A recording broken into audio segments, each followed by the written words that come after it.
Hi there. So I've been looking at Bing's implementation of ChatGPT or GPT-4, as it turns out that it has been using all along since it got launched. And I thought I'd compare that with the actual GPT-4 as hosted by chat.openai.com. So I decided to ask it a fairly nuanced question, and one which I kind of knew the answer to already. And so I asked Bing, I'm looking to build an app to store A/B split test data. What's the best framework to use? And it tells me here that it's searching for best framework to use for A/B split test data storage, which is not what I asked.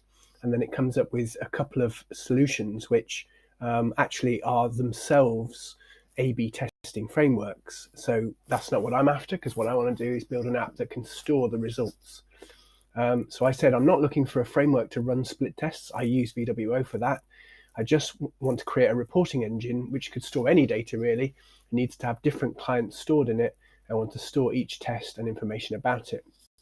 And so that got translated into a search which is best reporting engine to store A/B split test data, which is not, again, what I asked, because I told it I wanted to build a custom web app, or just app actually. And it comes up with Google Optimize, which is a split testing scenario, Google Sheets, which you could use, I guess, and also Tableau, which you could use, but it's not going to allow me to build an actual app. So I said, the results you keep coming up with are ways to run split tests. I don't want you to look for that, as I already use VWO for that. Instead, I'm looking to develop a web application that I can use to store the data. So I've clarified. And again, it's been passed down to best web application to store A/B split test data. It says it apologizes for the confusion earlier, and then tells me again to use Excel or Sheets or Airtable. Okay, please forget about split tests, I say. Instead, tell me what good frameworks there are for me to create a bespoke reporting application which stores data for my clients. And now we've got best frameworks to create a bespoke reporting application. And now I'm getting somewhere. It's telling me I could use React. I hope it's helpful. I kind of gave up at this point because basically it had failed. So I then asked the same question of GPT-4. I'm looking to build an app to store A/B split test data. What's the best framework to use? And straight away, it comes up with really relevant results. When building an app, you need to look at backend frameworks. So I could use Django for Python, or Flask for Python, Ruby on Rails, another rapid application development framework, or Express.js, which is built on Node. And I would also need a front-end framework such as React, Angular, or Vue.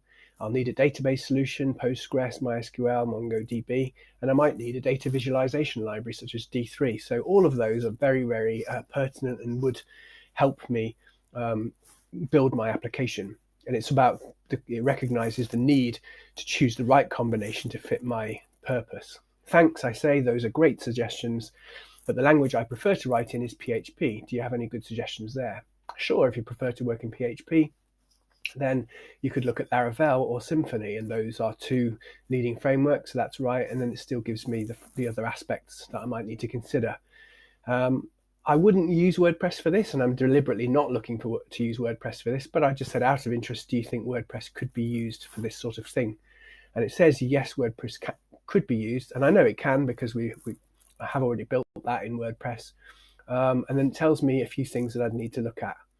Whilst WordPress can be used for this purpose, keep in mind that it may not be as flexible or scalable as using a dedicated app. So in summary, I asked a fairly nuanced question. Bing implements GPT-4, but really all it does is pass into a search query to query Bing, and then it uses some natural language to present that. Whereas the native GPT-4, which until yesterday was not connected to the internet unless you jailbroke it, gives me a really specific and accurate answer. And just on that point, yesterday, OpenAI released a blog telling us that there's a whole load of plugins that have now been released. And one of those allows it to search the web when necessary. You have to join the waitlist, and only those people that have access to the Plus account can do that. So I've signed up for that, but I don't yet have access, so I don't know how good it is. But I've read and heard some blog posts suggesting that it can log into things like APIs and potentially connect to any number of different systems. So the future is happening now, and it's happening fast. Lots going on.